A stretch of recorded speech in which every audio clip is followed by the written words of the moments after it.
Have you ever known something before anything outside of you confirmed it? Not hoped or wished, known. Entirely internally. And still you found yourself waiting. Waiting for proof, waiting for permission, waiting for something external to catch up to what had already shifted inside you. That gap, that space between what you know and what you can't yet see, that's where becoming lives. I know you. You've built a life as the capable one, the reliable one, the one who always figures it out. So for you, this gap isn't just uncomfortable, it's disorienting, because everything in your history has taught you that knowing comes after the evidence. You learned to trust what you could prove.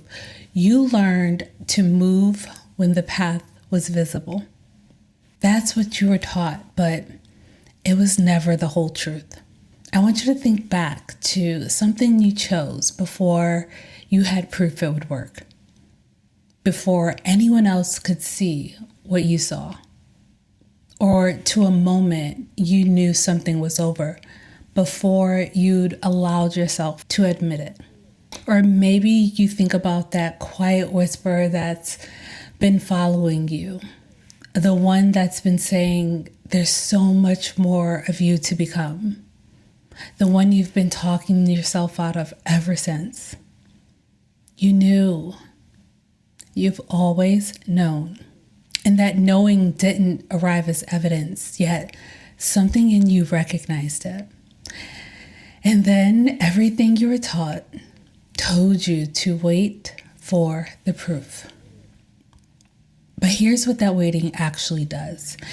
It hands the lead to something outside of you.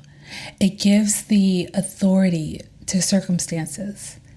And when circumstances lead, everything else contracts to match them.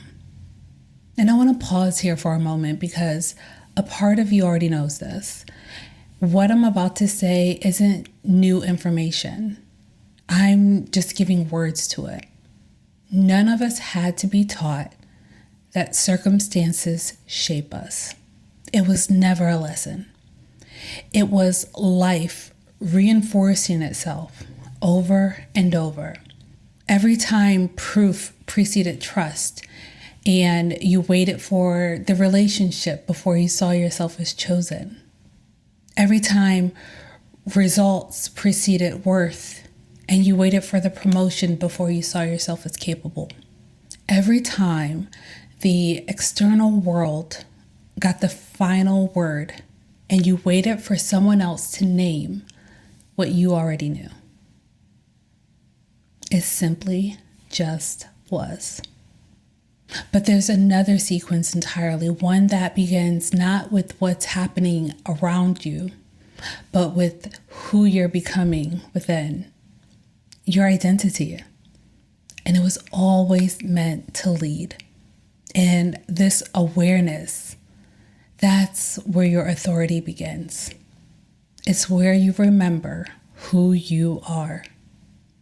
Identity shifts first. And when identity shifts, behaviors follow. And when behaviors adjust, circumstances reorganize. Not immediately, not theoretically, but inevitably. Because reality doesn't decide who you are. It reflects who you're being. When you allow circumstances to lead, you become reactive. But when identity leaves, you become directive. You initiate instead of react. You author instead of adapt. You lead instead of follow. In the moment you require proof of something you already know, that sequence reverses. Because once proof is required, circumstances take the lead again. And when circumstances lead, your identity contracts to match them. But when identity leads, when something is fully claimed, circumstances begin to reorganize around it. Now, I won't pretend that this doesn't feel unstable at first, because when identity shifts, circumstances lag. There's a gap.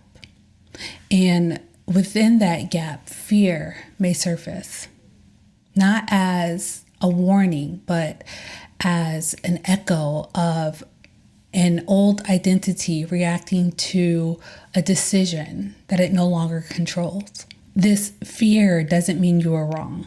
It simply means something outdated just lost its authority.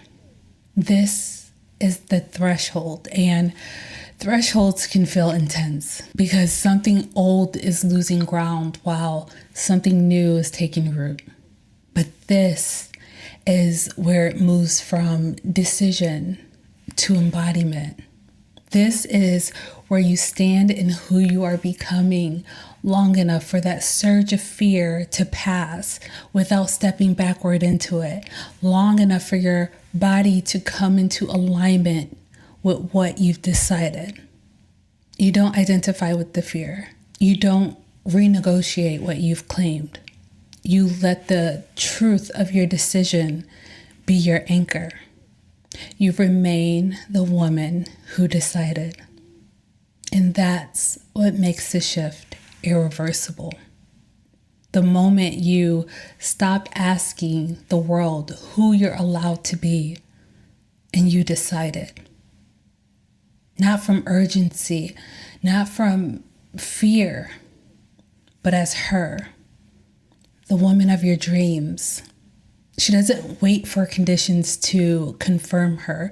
She doesn't shrink to fit into what's familiar. Because the truth is, the waiting was never about the proof. It was about permission. Permission to stand inside what you already know. Permission to let what's true be enough. Because once it's claimed internally, entirely, proof stops being the requirement and it becomes the echo. And the proof will come. It always does. But it was never meant to lead. You were. If something in this video felt like your name being called, I made something for you. It's called the Dream State Check-In, and it's a short quiz that helps you tune back into your inner signal and tells you exactly where your dream lives right now.